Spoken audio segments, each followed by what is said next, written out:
የመጣሁት ከወለጋ ነው።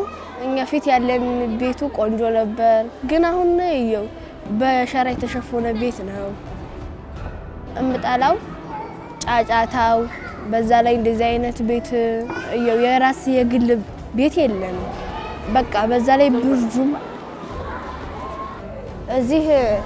እዚህ ስመጣ በቃ ሁሉ ነገር አስጨናቂ ነበር። ከዛ ትምህርትም ጀመርኩ። ከዛ ከትምህርት ቤትም ያመኝ ነበር አሞኝ ከዛ እየወደኩ መጣ ነበር።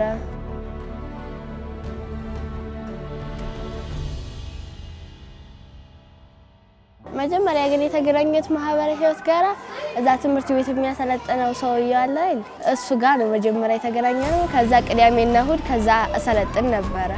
አዲስን ሳገኛት ተስፋ ቆርጣ ነበር። ከዛ በኋላ ወደ ሶሺዮ ኢሞሽናል ለርኒንግ ትሬኒንግ አመጣናት። ከዛ በኋላ የማህበራዊና ስነ-ልቦናዊ እድገቷ ከበፊቱ በጣም የተሻሻለ መጥቷል። አሁን ላይ በጣም የሚታዩ ለውጦች አሉ። ትምህርቴን ስጨርስ ኢንጂነሪንግ መሆን እፈልጋለሁ። ለቤተሰቦቼ የተንደላቀቀ ኑሮ እሱም ደግሞ ከአዲስ አበባ እንዲሆን